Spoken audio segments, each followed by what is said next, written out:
سبحان ربك رب العزة عما يصفون وسلام على المرسلين والحمد لله رب العالمين. وعليكم السلام ورحمة الله وبركاته. মাঠের ভিতরে ক্লাসের শব্দ কম, এই ধরনের শব্দ আর বাইরের শব্দ হয় একরকমের রাখে। আলহামদুলিল্লাহ আলহামদুলিল্লাহ নাহমাদুহু ওয়া নাস্তাঈনুহু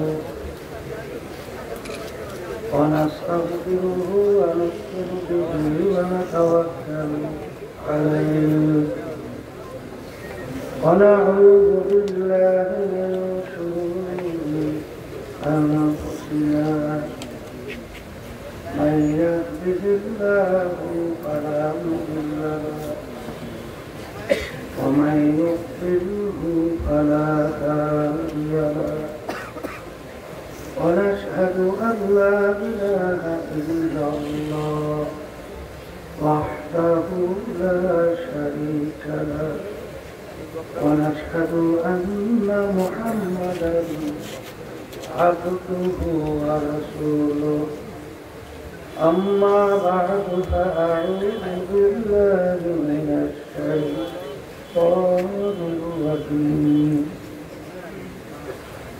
بسم الله الرحمن الرحيم.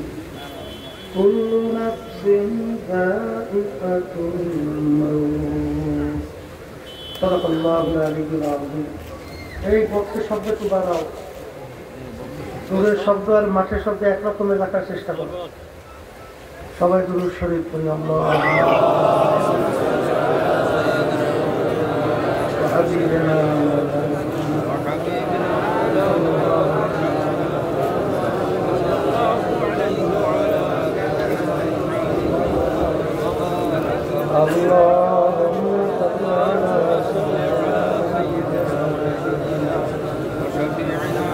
وحبيبنا ومولانا محمد صلى الله عليه وعلى آله وصحبه وسلم.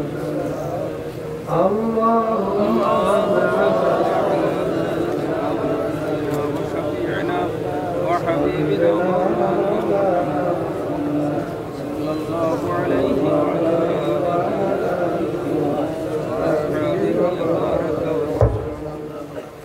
শুকরিয়া আদায় করতেছি মহান রব্বুল আলামিনের দরবারে।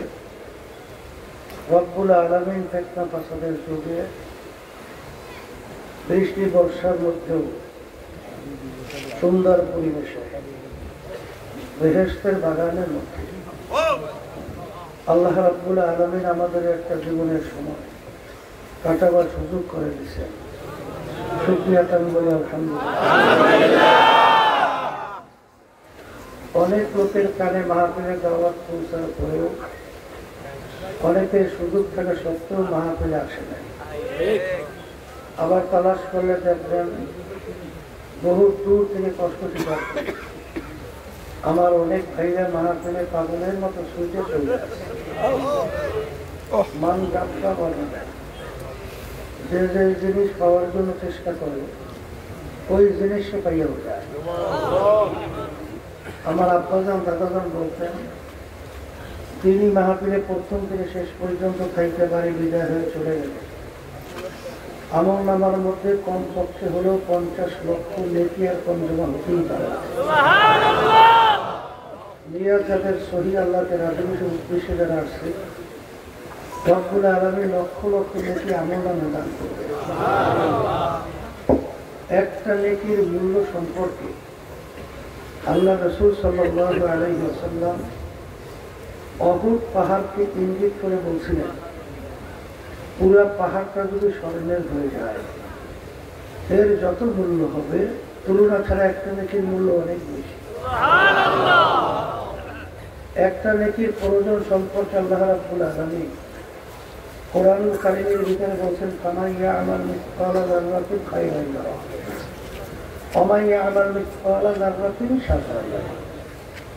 আল্লাহ বলছেন, যারা পরিমাণ তোমার যদি নেকি থাকে তার ফল তুমি ভোগ করতে পারবে, আর যারা পরিমাণ যদি গুনাহ থাকে তার ফলও তোমাদের ভোগ করতে হবে। যারা কাকে বলে? কাপড় ধোয়া নিগড়াইয়া নিগড়ে বিকালে ছাড়া দিয়ে লক্ষ লক্ষ রেণু রেণু দেখা যায়। এক একটা রেণুকে বলা হয় জামরা। এই পরিমাণ গুনাহ থাকলেও তার ফল ভোগ করতে হবে। আমি বলছি, আল্লাহ বলছি। তাইলে অনেকের কানে মাহফিলের দাওয়াত পৌঁছার পরেও তারা এই নেকির বাজারে না আসার কারণ হিসাবে আব্বাজান বলতেন বুঝের অভাব। আর এই বুঝের জন্যই মাহফিলের ব্যবস্থা।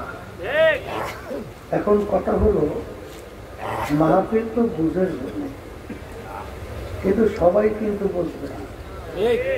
যারা মানুষ তারা বুঝবে।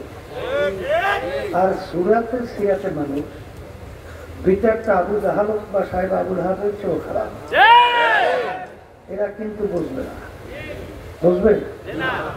আবু জাহালকে আল্লাহ হাবিবের পবিত্র জবান থেকে দিনের দাওয়াত পাওয়ার পরেও ঈমান আনছিল? উতবা সাহেব আবুল হাবকে আনছিল? আল্লাহ হাবিবের পক্ষ থেকে রব্বুল আলামিন প্রায় 32-এর মতো মুআজিজা প্রকাশ করেছে। প্রায় 32-শত মতো। মায়ের কোলে দুধ পানকারী বাচ্চা আল্লাহ রাসূল সাল্লাল্লাহু আলাইহি ওয়াসাল্লামের কাছে নিয়ে আসছে দোয়ার জন্য। আল্লাহ হাবিব বাচ্চাটাকে দেখে মিষ্টি মিষ্টি হাসতেছে। হাসে এক পর্যায়ে আল্লাহ রাসূল সাল্লাল্লাহু আলাইহি ওয়াসাল্লাম বাচ্চাটাকে ইঙ্গিত করে প্রশ্ন করলেন, বলো তো হে বাচ্চা, আমি কে? আল্লাহর কুদরত, বাচ্চার জবান খুলে গেছে। বাচ্চা বলতে চাচ্ছে মুহাম্মদুর রাসূলুল্লাহ। মায়ের কোলে দুধ পানকারী বাচ্চা সাক্ষী দেয় আপনি আল্লাহর রাসূল। এরকম 32-এর মতো মুআজিজা রব্বুল আলামিন তার থেকে প্রকাশ করেছেন। আল্লাহর হাবিবের সবচেয়ে বড় মুআজিজা হলো কুরআনুল কারীম। কুরআনুল কারীম নাযিল হলো প্রায় 1500 বছরের কাছাকাছি। আল্লাহর হাবিব ছিলেন উম্মি। আল্লাহর হাবিব নিজের দস্তখত করতে জানতেন না, সাইনও করতে জানতেন না। আল্লাহ সুযোগ দেয় নাই। কেন দেয় নাই?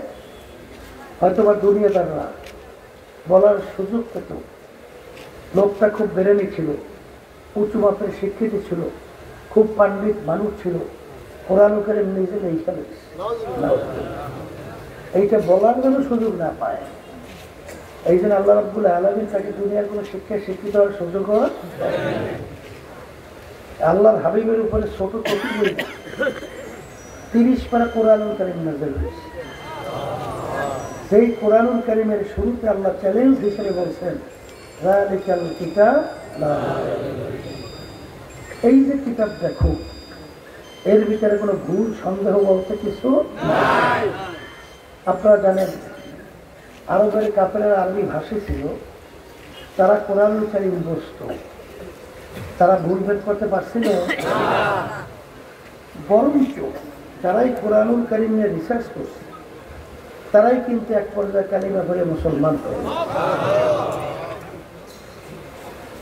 এই যে কানাডা টরেন্টো হলো রাজধানী, সেখানে ইউনিভার্সিটির প্রফেসর টেরি মিরল খ্রিস্টানদের একজন পাদ্রী ছিল। খ্রিস্টান অর্থাৎ বাইবেলের উপরে তিনি পাণ্ডিত্য অর্জন করছিলেন। গণিত এবং যুক্তি শাস্ত্রের উপরে পাণ্ডিত্য অর্জন করছিল।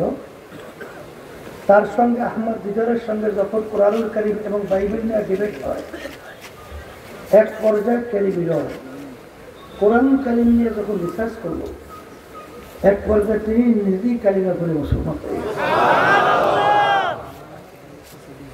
কিছুদিন আগে আমেরিকার একজন পণ্ডিত মহিলা সূরা নামল নিয়ে যখন নাকি রিসার্চ করছে, তিনি নিজেই কালিমা ধরে মুসলমান হয়ে গেলেন।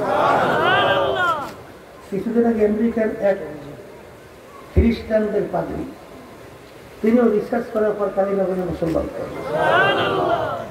আমাদের পাশের রাষ্ট্র ভালো শিব শক্তি মহারাজ, তিনি 12 ভাষার উপরে পাণ্ডিত্য অর্জন করছিল এবং তিনি কয়েক ভাষার উপরে ডিগ্রি ডক্টরেট তিনি অর্জন করছিলেন। দুনিয়ার দিক থেকে যত বড় বড় শিক্ষিতের ভিতরে তিনি একজন।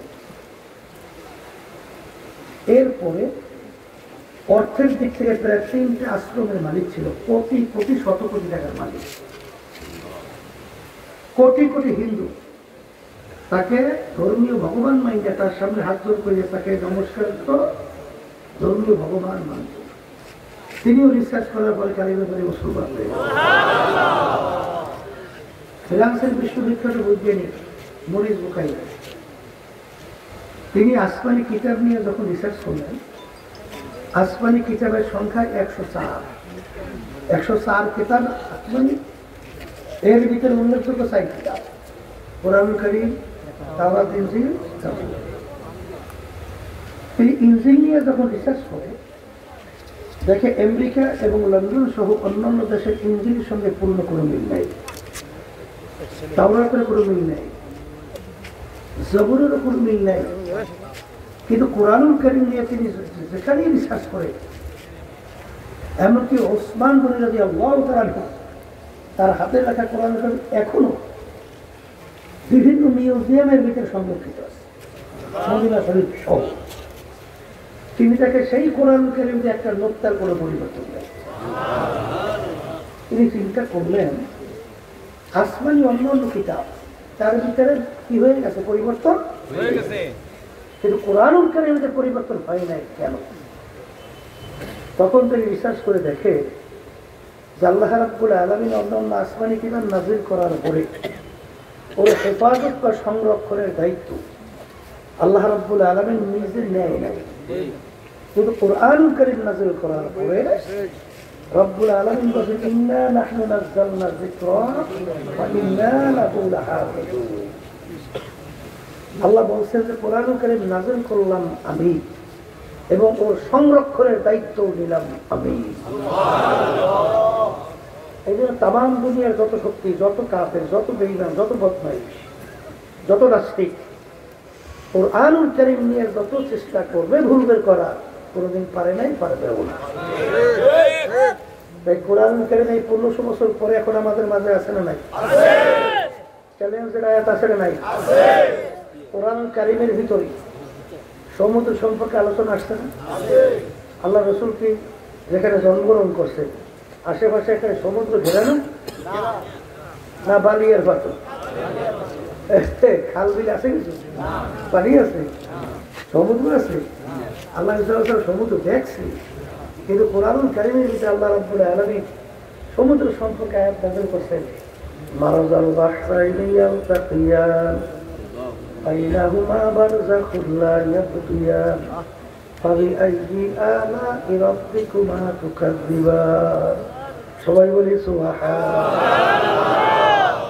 বৈজ্ঞানিকরা যখন সমুদ্র নিয়ে রিসার্চ করে দেখে কোরআনুল কারীমের ভিতরে সমুদ্র সম্পর্কে যা বলছে হুবহু 100% সব মিলে গেছে। কোরআনুল কারীম এর ভিতরে সূর্য সম্পর্কে আল্লাহ আলোচনা করছে না? কথা বলে দেখা আল্লাহ কি বলছে? ওয়াশ-শামসু তাজরি লিমুস্তাকাররিন লাহা। এই বৈজ্ঞানিকরা সূর্য নিয়ে রিসার্চ করতে গিয়ে দেখে আল্লাহ বলছেন সূর্য তার আপন কক্ষপথে চলমান। এখন রিসার্চ করার পরে দেখে আসলে সূর্য তার কক্ষপথে চলে। কথা পায় না। এরপরে আপনি যেদিকেই মিলায় যেদিকেই আলোচনা করেন কোরআনুল কারীমের ভিতরে ভুল বের করতে আর আসতে বলে পারছে। তাই কোরআনুল কারীম এখন আমাদের মাঝে আছে নাই? তাই কোরআনুল কারীম সবচেয়ে আল্লাহ হাবিবের বড় মুজিজা। ঠিক না? এরপরে আমার বাজানদেরকে বলবো, কাফেরেরা সূরার মতো সূরা বানানোর জন্য চেষ্টা করে নাই, ভুল বের করার জন্য চেষ্টা করে নাই, পারছে? পারবে কোনোদিন? তাই শুধু নাই পারে। তাই কোরআনুল কারীম সত্য, ঠিক কিনা? তাই কোরআনুল কারীম যদি সত্য হয় দুনিয়াটা কি স্থায়ী না ক্ষণস্থায়ী? সবাই মুখ খুলে বলেন ক্ষণস্থায়ী। কেমন ক্ষণস্থায়ী? আল্লাহ রাসূল সাল্লাল্লাহু আলাইহি ওয়াসাল্লাম আলী রাদিয়াল্লাহু তাআলা বলছিলেন, আলী তুমি মৃত্যুকে কত দূরে মনে করো? আলী রাদিয়াল্লাহু তাআলা বলছিলেন, আমি যখন নামাজ পড়ার জন্য ওযু করতে যাই তখন আমি খেয়াল করি আমার জীবনের শেষ ওযু এইটাই হতে পারে।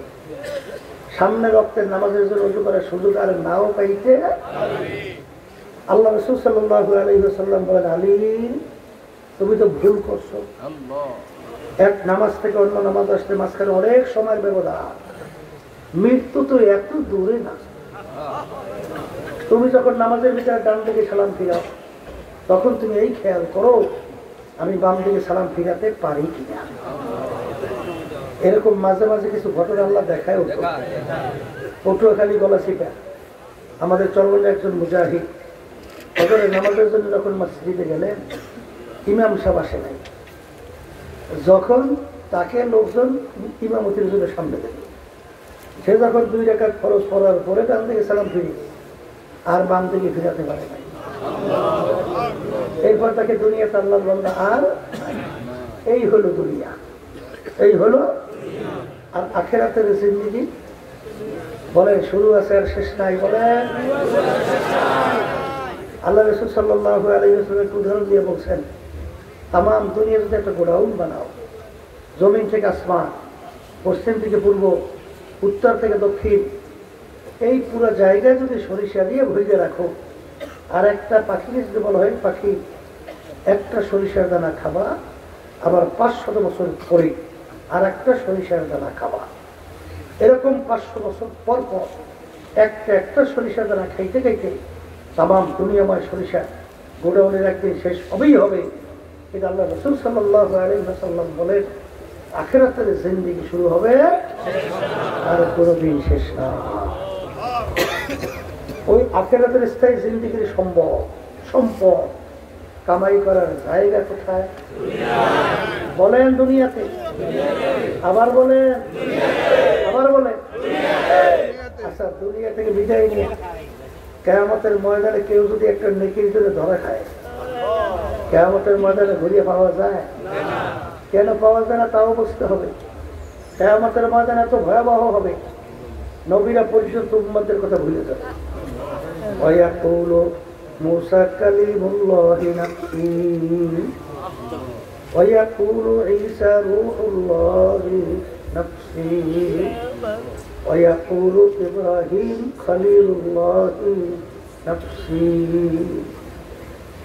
এত ভয়াবহ হবে। আল্লাহ রাব্বুল আলামিন কোরআনুল কারীমের ভিতরে কিয়ামতের ভয়াবহতা বুঝাতে চাই বলতেছেন, ইয়াওমা ইয়াফিরুল মারউ মিন আখিহি ওয়া উম্মিহি ওয়া আবিহি وصاحبته وبنيه لكل امرئ منهم يومئذ شأن يغنيه বলেন তো আল্লাহ বলতেছেন কিয়ামতের ময়দানে এত কঠিন হবে, এত ভয়াবহ, মা পর্যন্ত সন্তানের পরিচয় না দিয়ে মা সন্তান থেকে ভাইগা যাবে। মা সন্তান থেকে, আমি বলছি না আল্লাহ বলছি, আমি বলছি না আল্লাহ বলছি। তাহলে মা যদি সন্তান থেকে ভাগে, আচ্ছা বলেন তো এমন আপন কে আছে মায়ের সে? আছে কেউ? তাহলে মাই যদি ভাগে তাহলে কেউ নেকি দেবে আশা আছে? এই সঙ্গে সুযোগ আছে? তাহলে নেকি সঙ্গের জায়গা কোথায়? আবার বলেন। তাহলে দুনিয়ায় যদি হয়, অনেকের আমাদের কাছে নেকির গুরুত্ব নাই, কারণ কি আখিরাতের পরিচয় পাই নাই, আল্লাহর পরিচয় পাই নাই। কথা বলে না? অনেকে আমরা দুনিয়ার পরিচয় পেয়েছি, দুনিয়ার পরিচয় পাওয়ার কারণেই আজকে দুনিয়া নিয়ে 24 ঘন্টা ব্যস্ত। কথা ঠিক না? আমি বাচ্চাদেরকে জিজ্ঞাসা করি, দুনিয়া কি আরামের জায়গা? আর দুনিয়া দারুল মেহনে ওয়াল বালা, দুনিয়া বালা মুসিবতের জায়গা, কষ্ট ক্লেশের জায়গা। কেউ কোনোদিন দুনিয়াতে শান্তি পায় নাই, কেউ কোনোদিন পাবে না। এই ঠান্ডাই গরম, এই ছেলে কথা শোনে না, মেয়ে কথা শোনে, তাই বাপ যদি সন্তান কথা না শোনে খুব আরাম না, অশান্তি। কথা কথা এই স্ত্রী কথা শুনতে চায় না, শান্তি না অশান্তি। আবার স্বামীরা বেকার দেয় চলে, স্ত্রীও শান্তি নেই অশান্তি। রোগ ব্যাধির কোনো শেষ আছে? আসতে আছে কোনো শেষ? তাই এই দুনিয়াটা কেউ শান্তি তালাশ করলে পায় নাই, পাবে না। আর দুনিয়া এবং দুনিয়ার যত সম্পদ, এই সম্মান, এই যাহা কিছু শোনে, আল্লাহ আল্লাহ রসুলের কাছে এর মূল্য কি? আল্লাহ হাবিব বলেন, আর দুনিয়া জিফাতুন অতলিবুহা কিলা। আবার উম্মতেরা দুনিয়াটা হলো একটা মরগের মতো মুর্দা, এর পিছনে যারা পড়বে, আখিরাতের স্থায়ী জিন্দেগি যারা ধ্বংস করবে, এরা হলো দুনিয়ায় কুকুরের দল। এই মরগের পিছনে দৌড়ে কারা? না মানুষ? আশা করা কুকুর না? তাহলে দুনিয়া এবং দুনিয়ার যত সম্পদ আল্লাহ আল্লাহ রসুল বলতেছেন এটা একটা মরগের মতো। কথা বুঝলেন? আল্লাহ রাব্বুল আলামিন দুনিয়া সম্পর্কে বলতেছেন, মান কানা ইউরিদু হারসাদ দুনিয়া নুতিহি মিনহা। আমার মালিক বলে, কেউ যদি আমার কাছে দুনিয়া চায়, আমি তাকে দুনিয়া দিয়া দেব। ওমা লাহু ফিল আখিরাতি মিন খালাক। আর কিয়ামতের ময়দানে তাদের আর কোনো অংশ ইচ্ছা আর দেব না। তাহলে বোঝা গেল যে দুনিয়া এবং দুনিয়ার ভিতরে যত সম্পদ আল্লাহর কাছে কোনো মূল্য আছে? আসতে কয় আমিনু কামা আমানান নাস। আল্লাহ রাব্বুল আলামিন বলেন, তোমরা ঈমান আনো সাহাবায়ে কেরাম যেভাবে ঈমান আনছিল। কারা? আবার বলে তাদের ধরন, তাদের মতো ঈমান আনতে বলছে। কে বলছে? সাহাবায়ে কেরামদের ঈমান কেমন ছিল? আল্লাহর বান্দারা, তোমার আমার ঈমানের অবস্থা আল্লাহর বান্দারা ভালো করে বোঝা লাগে। আবু বকর সিদ্দিক রাদিয়াল্লাহু তাআলা বড় ধনী ছিল না? শোনেন না, ওলামায়ে কেরাম বয়ান করে 40,000 স্বর্ণ মুদ্রা ওর কাছে আল্লাহ রাস্তা দান করছিল। গোহরে 40,000, তাইলে 80,000 স্বর্ণ মুদ্রা বর্তমান যুগে 100 কোটি টাকার মালিক। ঠিক কিনা? আল্লাহ হাবিবের দরবারে বসা, সালার শট গায়ে, সালার শট পড়ে সিজে গেছে, সালার শট কিনে জবাবে বেচতে পয়সাও নাই। আল্লাহর কাছে অবস্থাটা বড় পছন্দ হয়ে গেছে। জিবরাইল সালাতু ওয়াস সালামকে পাঠাইছে, যাও জিবরাইল আমার হাবিবকে যাইয়া বলো আমি আবু বকরের কাছে সালাম পাঠাই না। আর দোয়া করে জিজ্ঞেস করবে আবু বকর এত বড় ধনী, এত বড় বংশের, এত বড় নেতা, এই অবস্থায় পড়ার পরে আবু বকর আমার খুশি না পেশা, এটা আল্লাহ জানতে চাইছে।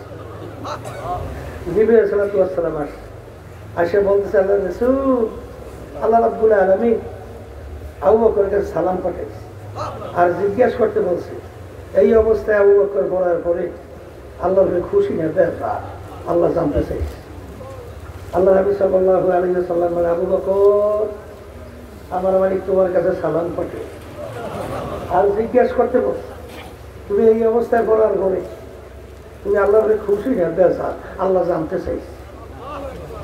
তিনি দুই চোখের পানি ছেড়ে গেছে। সাইরা কামলে আর বলে আমি আমার মাওলার উপরে খুশি, আমি আমার মাওলার উপরে রাজি। কথা ঠিক না বেটি? হাকিকত সে তো দুনিয়া বে খবর হ্যায়, দুনিয়া কি নুমাইশ পর নজর হ্যায়। এ দুনিয়ার পাগল মস্তে আশিক মস্তে মাশুক, বাদশাহ মালে মা পীরে মস্তে জিরে মস্তে শাইখ দল আসরারে মা। দুনিয়ার ভিতরে যত মানুষ বিচারণ করে সব কিন্তু পাগলের দল।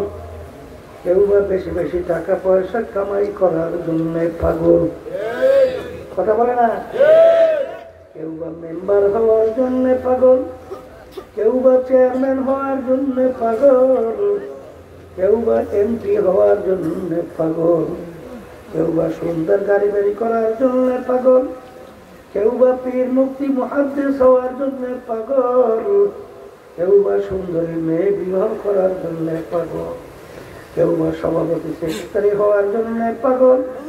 আর একদল মানুষ দুনিয়ায় বিচারণ করে তারাও কিন্তু একদল পাগল, তারা হল আমার মাওলা।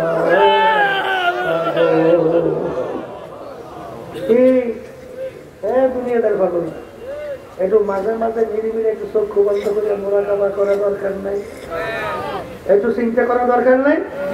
আসতে কর তুমি নিরিবিলি চক্ষু বন্ধ করো, দুনিয়ার দিকে পিছনের দিকে তাকাও, মনে হয় সব কালকের ঘটনা।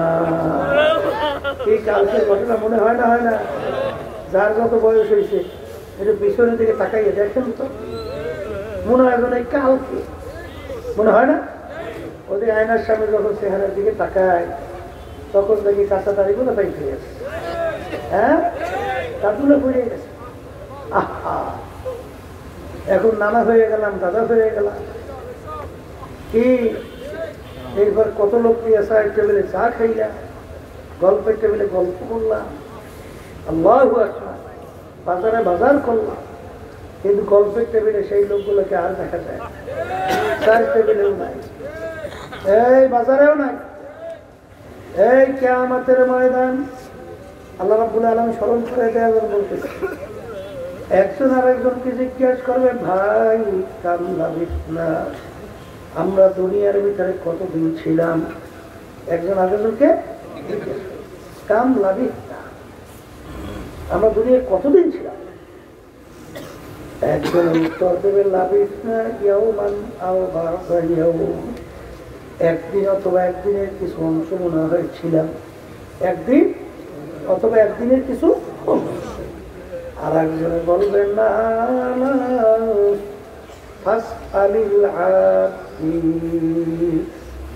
যারা হিসাব রাখছে তাদের কাছে জিজ্ঞাসা করে দেখো, আমার তো মনে হয় ঘরের এক দরজার থেকে ঢুকলাম, অন্য দরওয়াজা থেকে ওই আসলাম, মানে ঢুকলাম বের হইলাম, ঢুকলাম।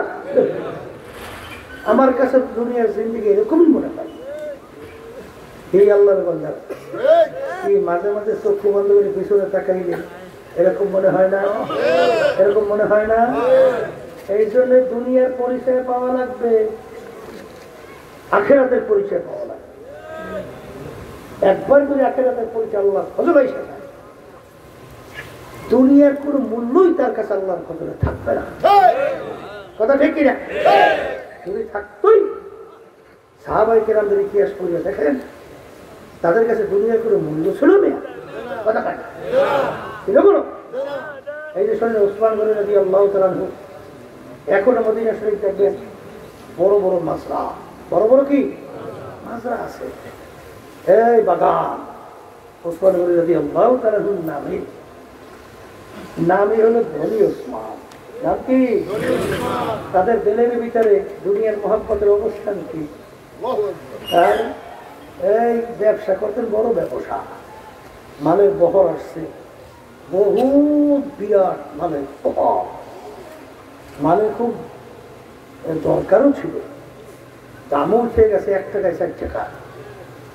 এই 1 টাকার মাল এখন তিনি বলতেছেন, তোমরা আমার মালের জন্য 1 টাকা থেকে 4 টাকা বলছে, আমার কাছে আর একটা সুসংবাদ আছে, 1 টাকায় 10 টাকা। এই কথা বললে সমস্ত মালের বহর সব আল্লাহ রাস্তা দান করি। কথা ঠিক কিনা?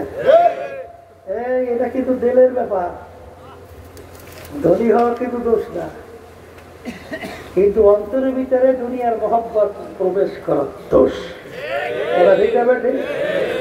এই জন্য দেখবেন, এই যে বরফির আব্দুল কাদের জিলানী রহমাতুল্লাহি আলাইহি, তার দরবারের মধ্যে এক আলেম যাওয়ার পরে দেখে হুজুরের দরবারে শান শওকতের কোনো অভাব নাই, দালান কোঠা অনেক।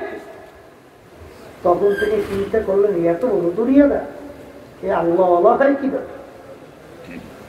এখন মুখে বলতেও পারে না, ভয় পায়। তখন হয়তো বা বাথরুমের ভিতরে ঢুকছে, এখন মনে ভাবটা প্রকাশ করবে কিভাবে? তখন দেওয়ালের ভিতরে লিখে রাখছে, নামার দাসকে দুনিয়া দোস্তে তারা। এই যে লিখে বেরোই গেছে যে এত বড় সাংসাকাতওয়ালা মানুষ, এত বড় দুনিয়াটা, সে আল্লাহওয়ালা হইতে পারে না। আর একজন বাথরুমে যাই ঢুকে বলিয়া বলে তো বুঝতে ভুল। তখন তিনি লেখে, আগার দাঁড়াত পারায় দোস্তে তারা। যেই দুনিয়া আল্লাহর জন্য হবে, ওই দুনিয়া কোনো ক্ষতি না। কথা ঠিক না? ঠিক। এটা কিন্তু দিলের সাথে সম্পৃক্ত।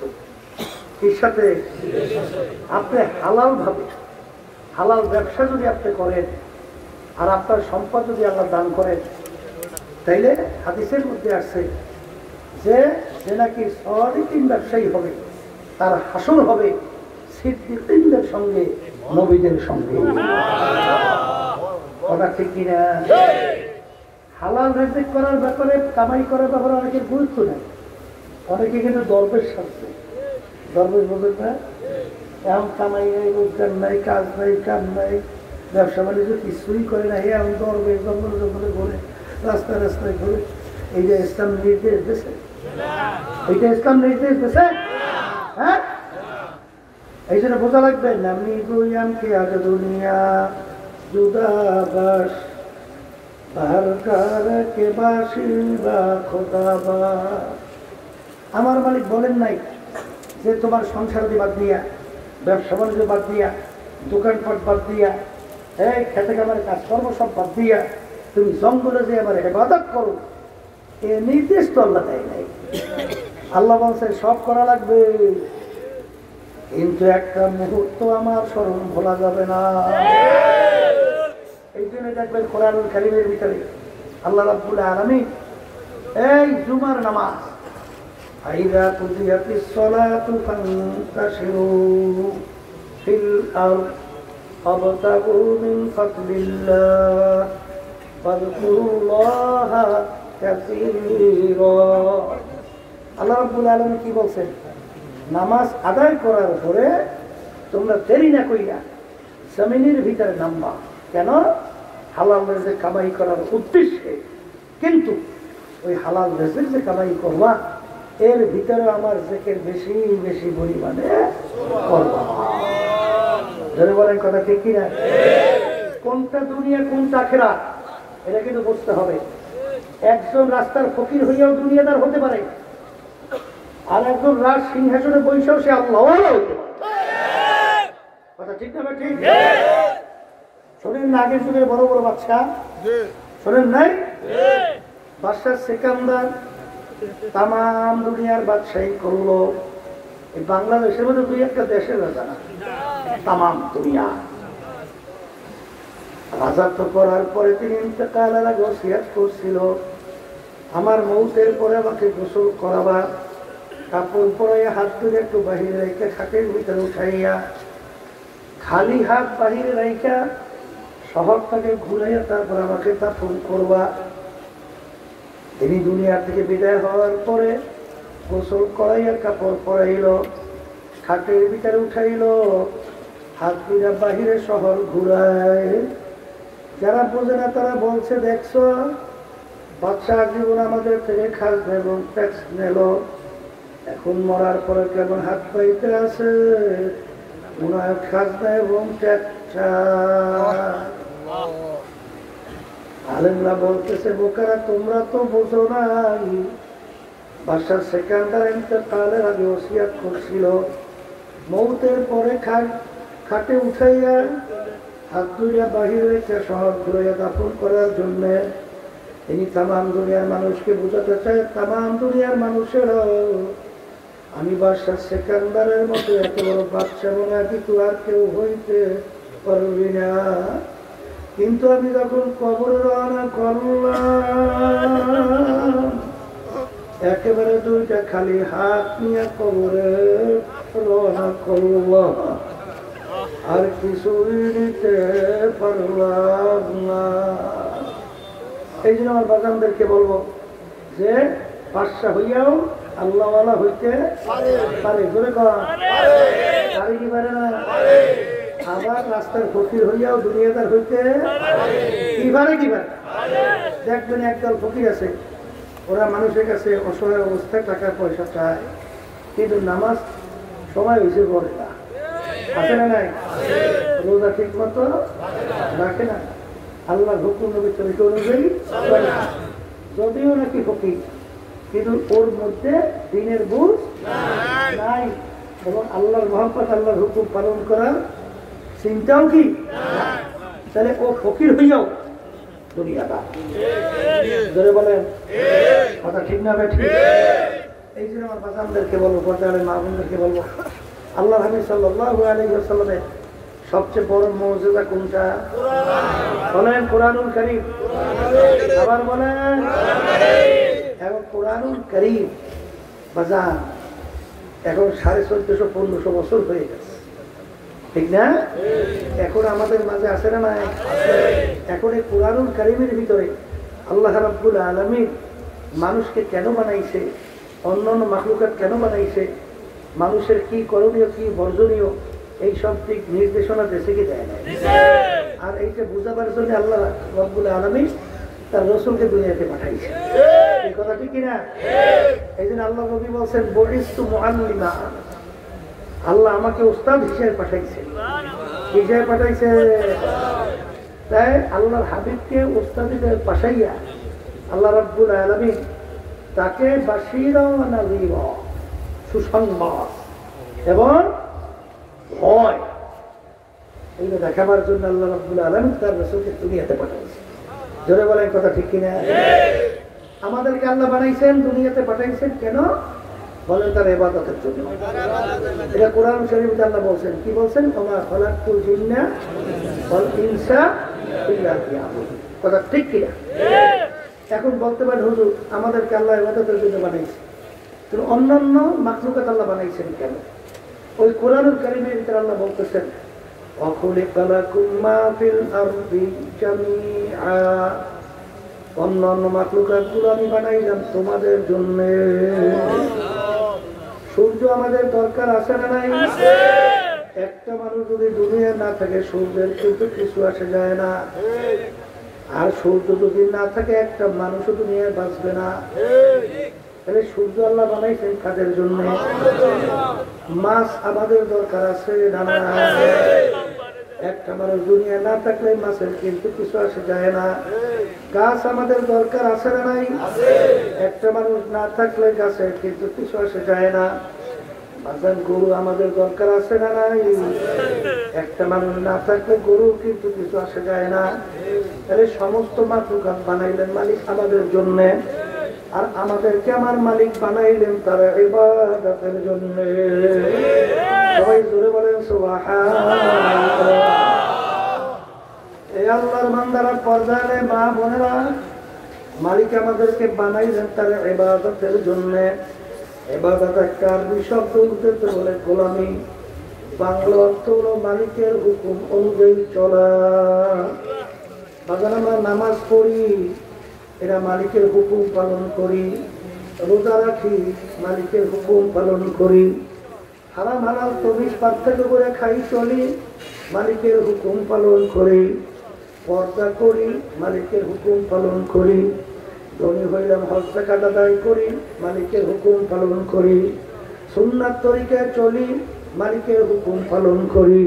জোরে বলেন কথা ঠিক না ঠিক? আমরা রাজনীতি করি, তাও মালিকের হুকুম পালন করি। কথা ঠিক না ঠিক? আবার সবসময় মনে রাখা লাগবে, আমার মালিক কিন্তু কোরআন কারীমের ভিতরে বলছেন কুল হুয়াল্লাহু আহাদ আল্লাহুস সামাদ।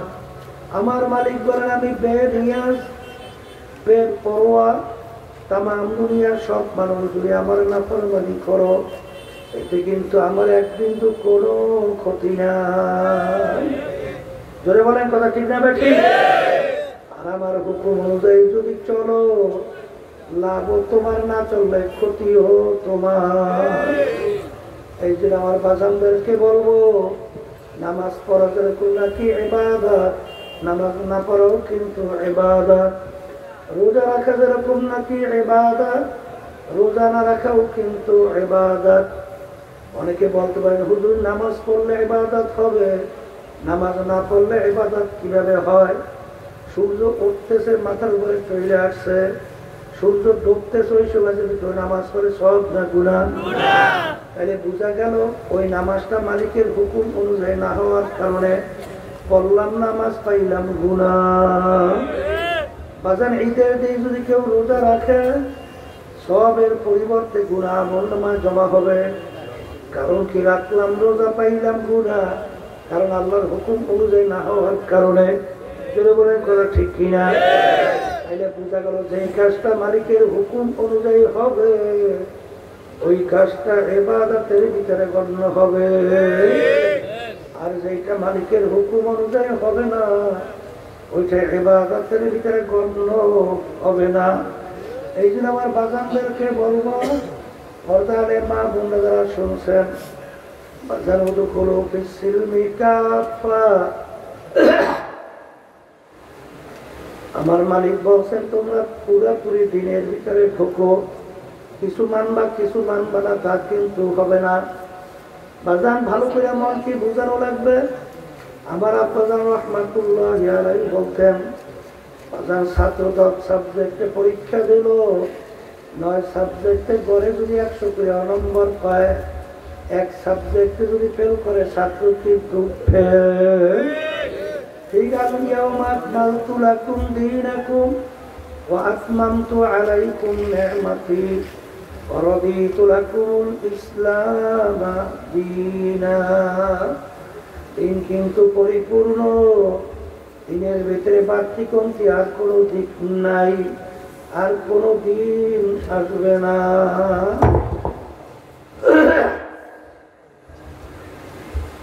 এই জন্য আমার বাজানদেরকে বলবো, পর্দারে মা বোনদেরকে বলবো, আমার আব্বাজান রাহমাতুল্লাহি আলাইহি বলতেন, বাবা আমার ভিতরে দিনের যদি কোনো একটা দিক কম থাকে, তোমাদেরকে অনুরোধ করতেছি আমাকে ধরাইয়া দাও।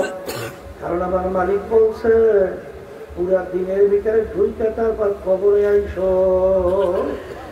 আমার বাজানদেরকে বলবো, আমরা যে রাজনীতি করি কেন, এটা কিন্তু একটা পিছলা, একটা কাটাযুক্ত পথ। কারণ পীর মুরিদি বড় মজার জিনিস, বড় সম্মান, হাদিয়াতেও কারো অভাব নাই। কিন্তু এই রাজনীতির পথটা তো বড় পিচ্ছিল, বড় কাটা যুক্ত।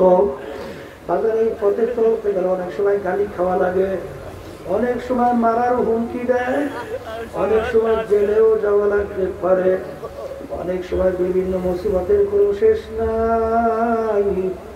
কিন্তু এই রাজনীতির পথে যদি না থাকে, দেখবেন আপনার কাছে এসে কত মানুষ নেতারা দোয়া চাবে, কত হাদিয়া তো নিয়ে আসবে, কত ধরনের কথা আপনার কাছ থেকে অনেক দেখবেন, আপনাকে অনেক অধিকার পছন্দ করবে।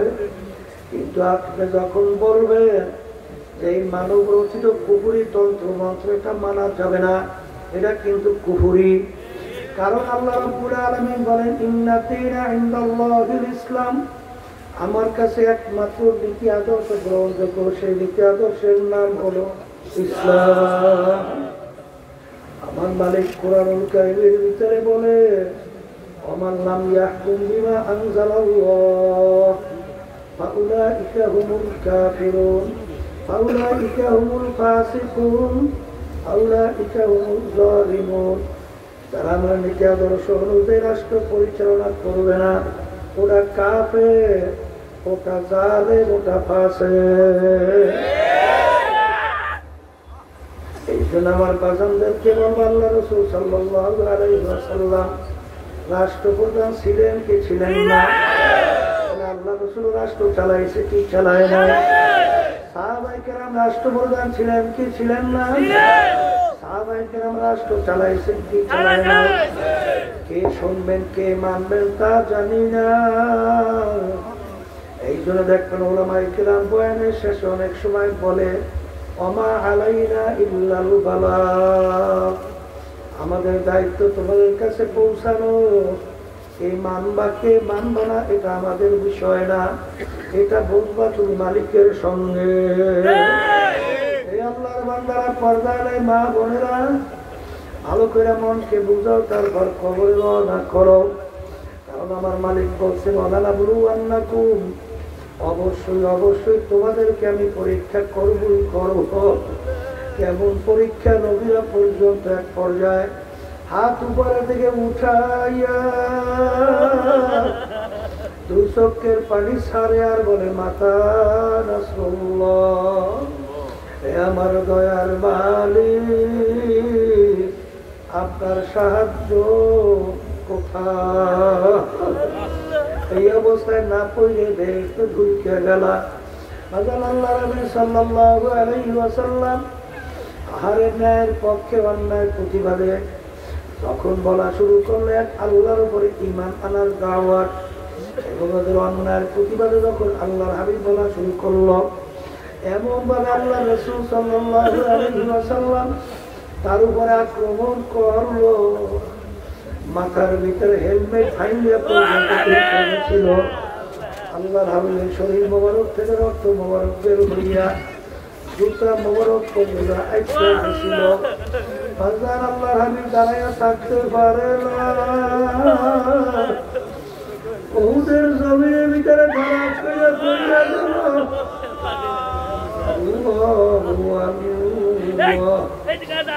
আরে শয়তান ঘোষণা করলো যে কুতিলা মুহাম্মদ আল্লাহ রাসূলের দুনিয়াতে না। সাহাবায়ে কেরাম আল্লাহ রাসূলকে নিয়ে মদিনা শরীফ পাহাড়ের যে গর্তের ভিতরে রাখছিল, আবার সেই গর্তটা আমি নিজে কাছে যাইয়া দেখে আসছি। আখারে বিনকে সূরজ লুকি है हम लोगों के सामने रोज़े महशर क्या जब है मुस्तफा के सामने। আমার আব্বাজান বলতেন, বাবা এই রাজনীতির পথে আমি পিচ্ছিল পথে কাঁটাযুক্ত পথে কেন চলি? কিয়ামতের ময়দানে আমার মালিকগুলি জিজ্ঞাসা করে, ফজলুল কারীম, আমাদের রাষ্ট্রীয় পর্যায়ে বাস্তবায়নের জন্য তুমি কি চেষ্টা করছো? তখন কি জবাব দেব? এই জবাব দেওয়ার জন্যই এই কাঁটাযুক্ত পথে চলি। আমি আকমালতু লাকুম দীনাকুম ওয়া আতমামতু আলাইকুম নি'মাতি ورضيت لكم الإسلام دينا কিন্তু পরিপূর্ণ বুজুর্গি কি नहीं हमको जरूरत गुलाम अपना बना ले खुदाया এই দরবেশ আমার বাবারা কোন বুজুর্গি আমার মালিকের দরকার নাই মালিকের কাছে দোয়া করো মালিক দরবেশি বুজুর্গি আমার কোনো দরকার নাই আমার দরকার তুমি আমাকে গোলাম হিসাবে কবুল করে না আল্লাহ রাব্বুল আলামিন তার রাসূলের উপাধি দিয়েছিল আব্দুহু ওয়া রাসূলুহু আরে আগে আমার বান্দা এরপরে আমার রাসূল এই যে আমার বাজানদেরকে বলো পর্দারে মা বোনদেরকে বলবো বাজানকার কখন কোন সময় কার কাছে তোমারও জানা নাই আমারও জানা নাই বরং তো একদিন লাগবে দুনিয়া কিন্তু খরচটাই দেখতে না দেখতে শেষ হয়ে যায় আখিরাতের স্থায়ী জিন্দেগি শুরু হবে আর শেষ নাই আজকে দুনিয়ার ভিতরে একটু রোদের তাপ সহ্য করা যায় না দুনিয়ার আগুনে একটু আঙুল ঢুকাইলে 1 মিনিট আঙুল রাখা যায় না কিন্তু আল্লাহর বান্দারা পর্দারে মা বোনেরা আমার মালিক কিন্তু কিয়ামতের ময়দানে এই সূর্য 1 হাত বা 1.5 হাত মাথার উপর করে চাইয়া দিবেন আমার মালিক বলবেন সূর্য তোর ভিতরে যত তাপ আছে আরো ফরমান বুঝুক আমি মাওলা কেমন কিয়ামতের ময়দানে ঘর নাই বাড়ি নাই গাছ নাই পানি নাই আগুন নাও কোনো জায়গা নাই কিয়ামতের ময়দানটা হবে তামার জমিন সূর্যের কাছে কিয়ামতের ময়দানটা পুড়িয়া লাল চামড়ার মতো লাল হইয়া যাবে বাজান ভাগুন যাও কোনো জায়গা নাই সূর্যের তাপে নাফরমানদের তালুটা টাস টাস করে খাইছে মগর তুলা ভাতের মতো উঠে বাইয়া বাইয়া পড়তে থাকবে ইয়ামুতু ফিহা ওয়ালা ইয়াহইয়া দুনিয়ার মানুষ কষ্ট সহ্য করতে না পারলে মানুষ মারা যায় কিন্তু আল্লাহ রাব্বুল আলামিন বলেন যত কষ্ট হোক না কেন মৌত তালাশ করে আর কোনোদিন পাবে না আল্লাহ আপনি আমাকে আমাদের সবাইকে মাফ করে দিয়ে কবরের যাত্রীরা আল্লাহ রাসূল সাল্লাল্লাহু আলাইহি ওয়াসাল্লাম বলেন দুনিয়ার আগুনে সে 70 গুণ তেজের আগুন জাহান্নামের আগুন জাহান্নামের আগুন কেমন তেজের হবে আমি বলি না আল্লাহ রাব্বুল আলামিন বলছেন নারুল্লাহিল মুকাদাতুল্লাতী তাতফারু আলাল আফিদা জাহান্নামের আগুন এমন তেজের হবে শরীরের যে কোনো জায়গায় লাগার সঙ্গে সঙ্গে ওই আগুন কলিজা পর্যন্ত আল্লাহ আপনি আমাকে আমাদের সবাইকে মাফ করে দিলেন দুনিয়ার পাগল আমার বাবারা আল্লাহ আল্লাহ রসুল বলছেন আমরা শুধুমাত্র শোনাই এরপরে যদি মন না মানে দুনিয়ার সাধারণ আগুনের ভিতরে একটু আঙ্গুল মাঝে মাঝে ঢুকাইয়া দেখো কয় মিনিট ওই আগুনে আঙ্গুল রাখতে পারোয়া দেখবা 1 মিনিট আঙ্গুল রাখার শক্তি দুনিয়ার কোনো মানুষের নাই মুসলমান আমার বাবারা পর্দারে মা বোনেরা 1 ওয়াক্ত ফরজ আল্লাহর হুকুম নামাজ 5 ওয়াক্ত যদি কেউ 1 ওয়াক্ত ছাইড়া দাও 1 ওয়াক্তের নামাজ অন্য ওয়াক্তে আলিশানি করে নিয়াত করো এই অপরাধের জন্য 2,88,00,000 বছর জাহান্নামের আগুনের মধ্যে জ্বলতে হবে মালিক আপনি আমাকে আমাদের সবাইকে মাফ করে দিন। একটা রমজানের রোজার দিকেও ইচ্ছা করিয়া ছাড়িয়া দাও। কমপক্ষে 70,000 বছরের সময় জাহান্নামের আগুনে জ্বলতে হবে। আল্লাহ আমাকে আমাদের সবাইকে মাফ করে দিয়ে। একটা যদি কেউ মিথ্যা কথা বলো, কমপক্ষে একটা কবিরা গুনাহ আমলনামায় জমা হবে, আর একটা কবিরা গুনার জন্য কমপক্ষে 7,000 বছর জাহান্নামের আগুনের মধ্যে জ্বলতে হবে। আজান কারো যদি হারাম মালের দ্বারা রক্ত এবং গোশত তৈরি হয়, আল্লাহ রাসূল সাল্লাল্লাহু আলাইহি ওয়াসাল্লাম বলে তার জায়গা জাহান্নাম ছাড়া হবে না। বিভিন্ন দুনিয়ামুখী দলের সঙ্গে জড়াইয়া চাঁদাবাজি করো, টেন্ডারবাজি করো, ক্ষমতার বলে বিভিন্ন জুলুম কইরা বিভিন্ন সম্পদ কুসাও। এ কবরের যাত্রীরা, আল্লাহর হাবিবের এই হাদিস মনে রাখো, এই হারাম মালের দ্বারা রক্ত এবং গোশত তৈরি হবে, তার জায়গা জাহান্নাম ছাড়া হবে না। এ আল্লাহর বান্দারা, কবরের যাত্রীরা কোন দুনিয়ার পিছনে পড়িয়া, কাদের পিছনে পড়িয়া, কোন দলের পিছনে পড়িয়া আল্লাহর হুকুম ছাইয়া কোন কার পিছনে চলো, মনকে বুঝো, তারপর কবরে রওনা করো। পর্দা কিন্তু আল্লাহর হুকুম ফরজ। জীবন যদি 2 রাকাত নফল নামাজ না পড়ো, জীবনেও যদি 2 রাকাত তাহাজ্জুদের নামাজ না পড়ো, এই জন্য কোরআন এবং হাদিস অনুযায়ী 1 সেকেন্ডের জন্য কোনো আযাবের ঘোষণা নাই। কিন্তু তুমি যাদের সঙ্গে দেখা দেওয়া জায়েজ নাই, তাদের সঙ্গে ইচ্ছা করে তুমি যদি একবার দেখা করো, আজান কমপক্ষে একটা কবিরা গুনাহ হবে। আর কবিরা গুনার জন্য কমপক্ষে 7,000 বছর জাহান্নামের আগুনে জ্বলতে হবে।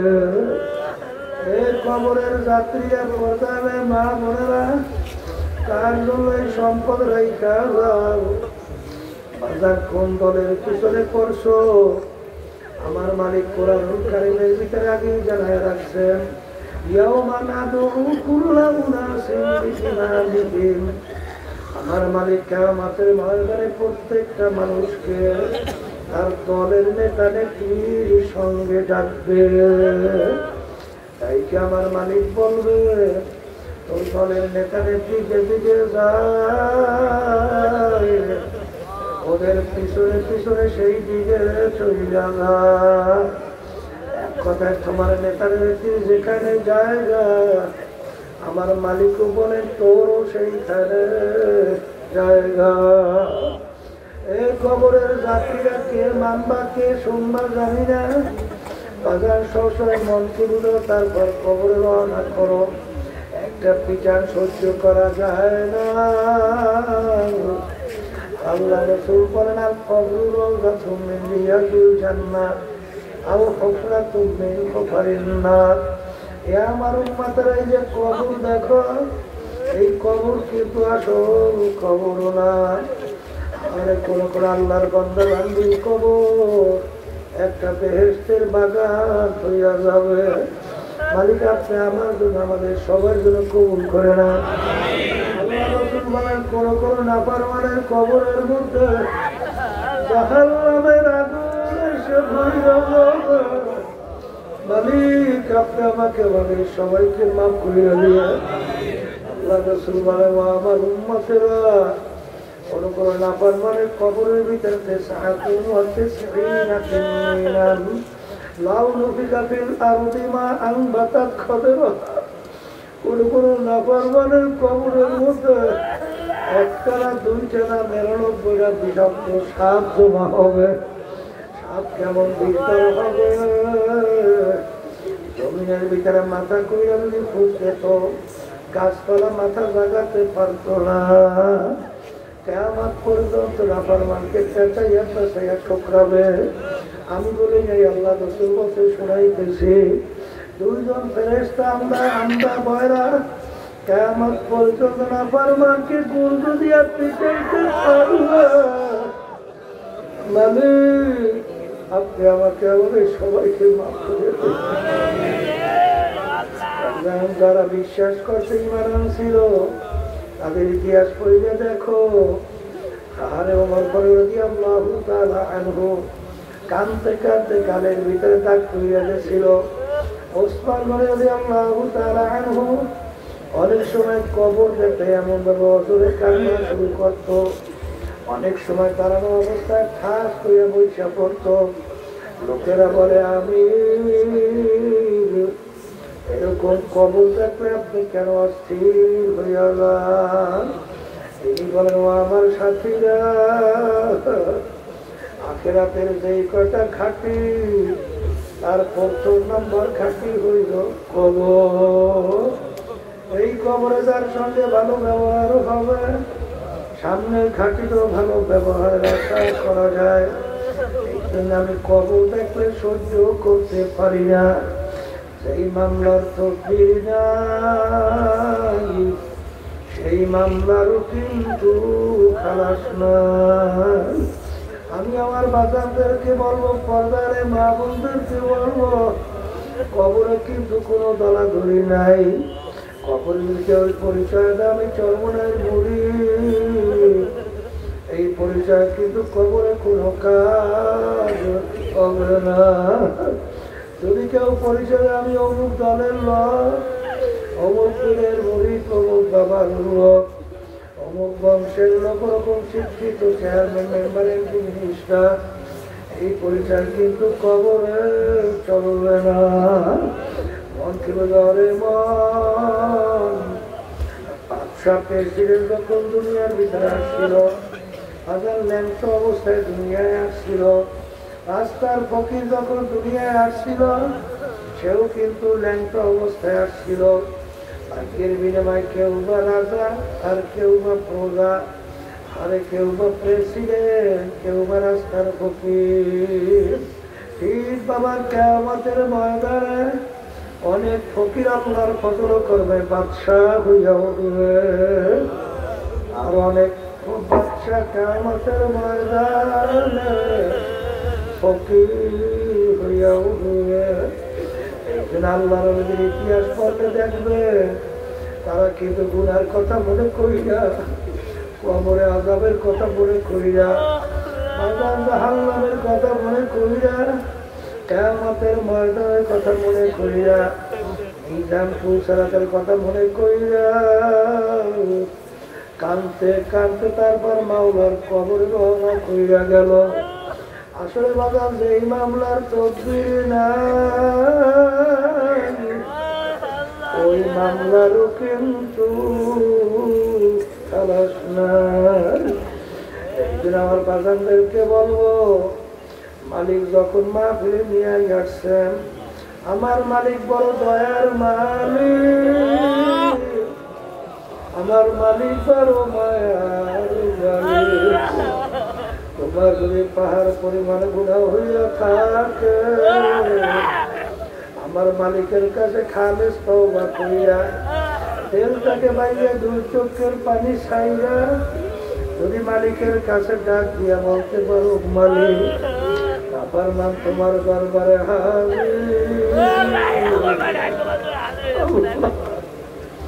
দয়া মায়া করে তুমি আমাকে মাফ করে দাও। আমার মালিক শুধু মাফ করবেন তাই না, তোমার আমার গুনাহকে আমার মালিক নেকের দ্বারা পরিবর্তন করে দিবে। কার প্রেমে পড়ছো, আরে কার মায়ায় পড়িয়া আমার মালিককে ভুললা, কার পিছনে পড়লা।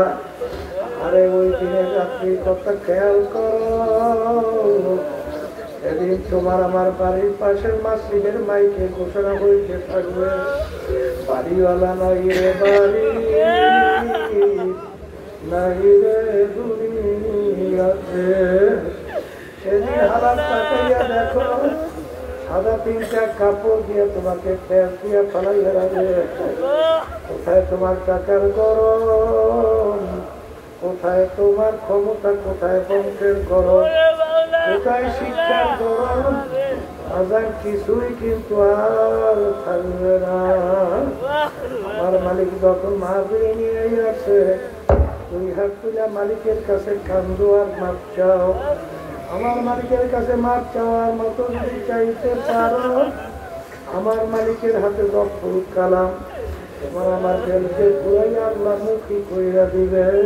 আল্লাহুম্মা আমিন। ঘরের মেয়েরা হাত উঠার কথা মনে কইরা